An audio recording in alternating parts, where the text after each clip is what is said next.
Maurício, boa tarde, tudo bem? Tudo bem, Fabélia.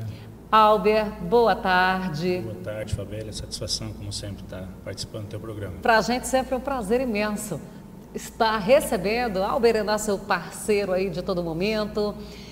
Maurício, primeiro vamos falar um pouquinho do Maurício, né? Como é que você chegou e entrou nesse papo de gestão, de organização? Vamos contar um pouquinho para aqueles que ainda não sabem, que quase todo mundo sabe quem é o Maurício Schneider, mas vamos falar um pouquinho quem é o Maurício.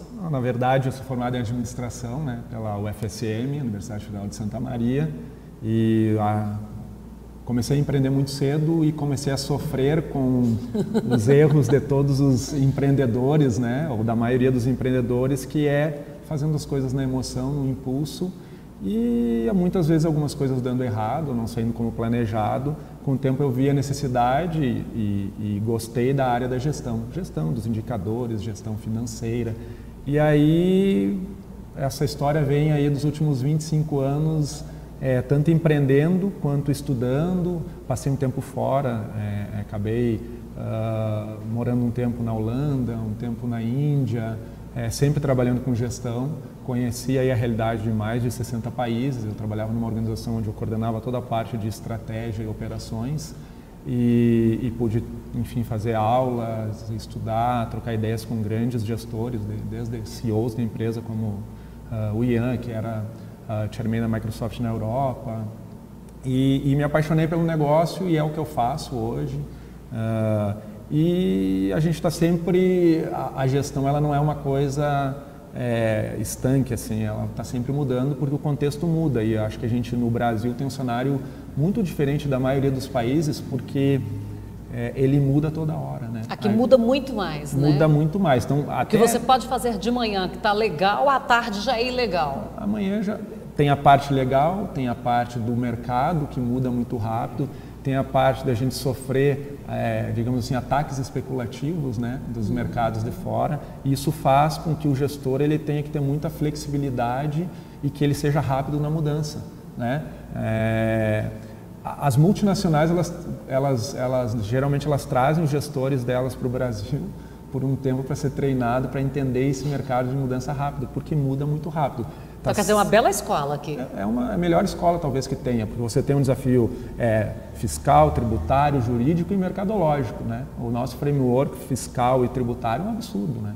Porque muitas empresas não querem vir se instalar no Brasil.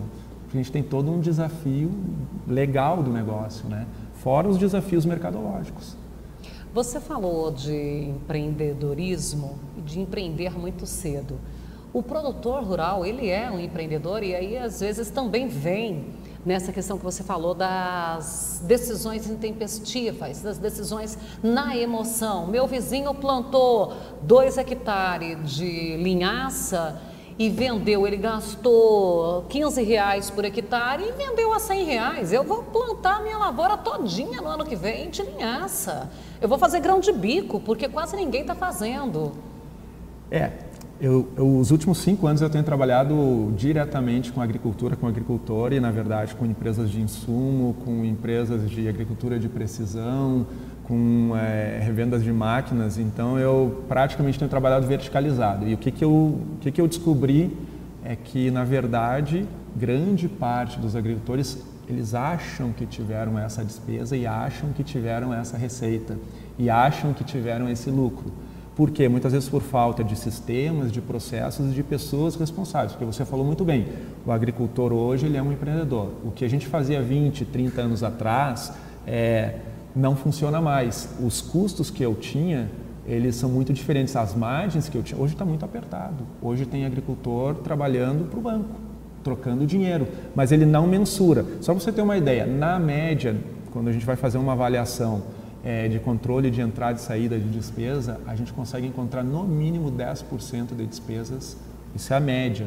Isso, eu trabalhei com uma consultoria em vários produtores. Na média, no primeiro mês, e isso tem sazonalidade, porque se é na safra, é muito mais despesa que tem concentrado no período. 10% de despesas não contabilizadas. Isso quer dizer, são 10% de despesas que não estão apropriadas no meu custo, que estão aumentando o meu lucro, ou seja, a incidência de imposto de renda, Mesmo que depois você use ferramentas para abater o imposto de renda, vou comprar uma máquina, vou fazer um financiamento, mas você tem essa despesa não contabilizada, você tem essa incidência de imposto. E já foi possível fazer um levantamento de que tipo de despesa é essa? Para a gente falar mais claramente, para o produtor entender, seria às vezes ali o abastecimento do carro, que em algum momento não pega uma nota? Teria alguma coisa assim para a gente materializar essa despesa? Tem, e às vezes é um desafio porque está difícil de ser contabilizado mesmo, mas por exemplo, você pega a parte de manutenção.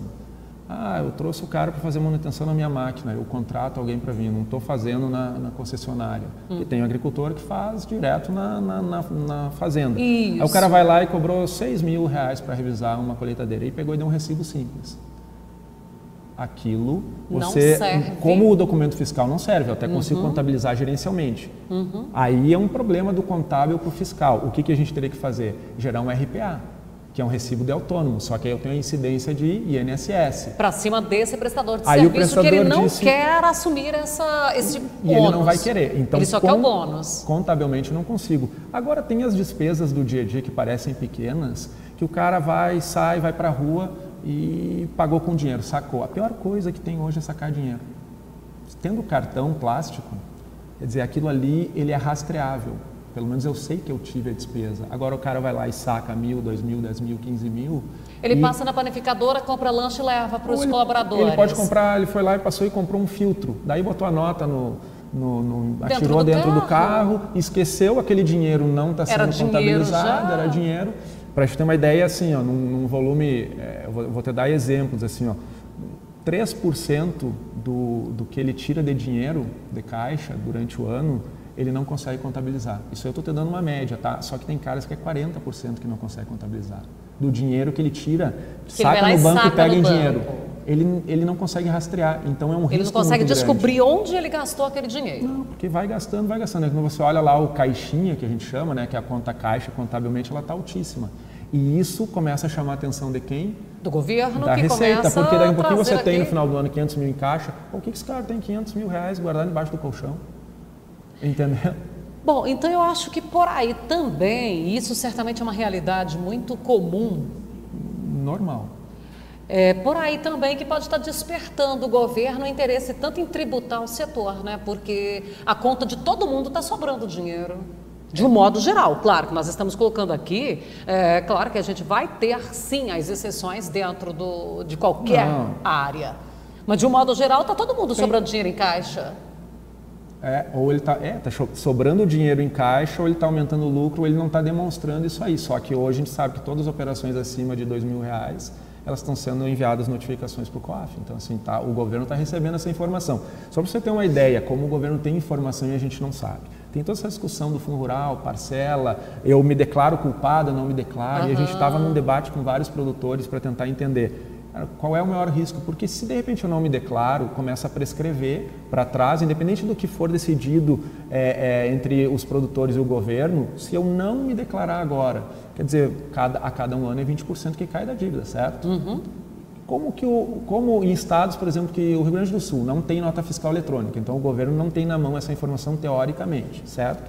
Aí, para nossa surpresa, a gente foi conversar com o fiscal da Receita Federal, pediu para ele como é que está isso aí, ninguém tem vindo parcelar. Tá, mas e vocês têm os valores? Aí eu estava com o produtor, aí eu perguntei, então vamos olhar se eles têm aí, o que eles têm da tua dívida aí. Tinha todos os valores contabilizados. Eles têm o controle. Eles têm a informação, se eles estão tomando ação ou não estão, porque de repente é um setor super importante para o nosso PIB e se eles forem para cima isso pode gerar pode matar problema. A galinha dos ovos de ouro? Exato, então talvez eles estejam fechando os olhos, mas a informação eles têm. Eles têm. Só que eu sempre comparo, né, Fabélia, há 20 anos atrás você dirigia alcoolizado, 30 anos e não acontecia nada. Não tinha problema nenhum. Você tomava um barril de chopp e estava tudo resolvido. A polícia podia te parar e ela ia só olhar a sua documentação e você seguia, não era crime. Hoje, se você tomar esse copo d'água e for cerveja e sair na esquina, você vai ser pego. Quer dizer, as informações estão sendo cruzadas e aí a gente começa a ter que se profissionalizar mais do ponto de vista da gestão. E não estou falando só do tributário, do fiscal, esse é um ponto. Agora, a gente tem que entender verdadeiramente nossos custos, porque hoje a tecnologia está muito cara. A gente produz 70, 60, 70, 80 sacos de soja, legal, mas quanto está custando? Qual que é o risco? A gente tem que começar a fazer essa conta, porque no final a produção ela é importante produzir mais, sem dúvida nenhuma é importante investir em tecnologia, mas ao mesmo tempo a linha que eu tenho que olhar é a linha do lucro, quer dizer, eu estou produzindo mais, mas eu estou ganhando mais... Na mesma proporção? Eu tenho que... Porque se eu investir 10% mais, eu também tenho que produzir 10% mais. Ou produzir mais que 10%, porque você tem o risco de produzir mais caro. É importante fazer essas avaliações em percentual, porque às vezes vai lá e olha só um monte isolado, e às vezes 15 pode valer mais do que 10, mais do que 20. Proporcionalmente falando, ele tem que olhar percentuais. Ele tem que olhar o absoluto e o percentual. Ele tem que, por exemplo, estudar relações de troca. Principalmente quando existe uma euforia no mercado. Agora o soja disparando, euforia. Qual é a minha relação de troca? Porque, por exemplo, num fungicida, muitas vezes, quando teve picos de preço, você pagava, sei lá, 220 num fungicida específico. Isso estava lá, e quanto valia, quantos sacos, exatamente. E daqui um pouco caiu e você tem a impressão, pô, caiu, agora eu vou comprar, mas caiu o soja também. E aí você vê que você, mesmo caindo o preço, você pagou mais caro. Então, o agricultor ele tem que começar a ter sistemáticas de gestão, e tem muitos agricultores que já têm e estão investindo nisso, mas tem uma boa parte que não está, que é começar a estudar os números a fundo e principalmente relações de troca. Quer dizer, quanto custou a minha lavoura ano passado, porque o dinheiro do agricultor, soja é sacos de soja, milho é sacos de milho. Quer dizer, ele tem que fazer o cálculo nesse cenário, não no dinheiro absoluto. Não é moeda corrente, ele tem que fazer na produção.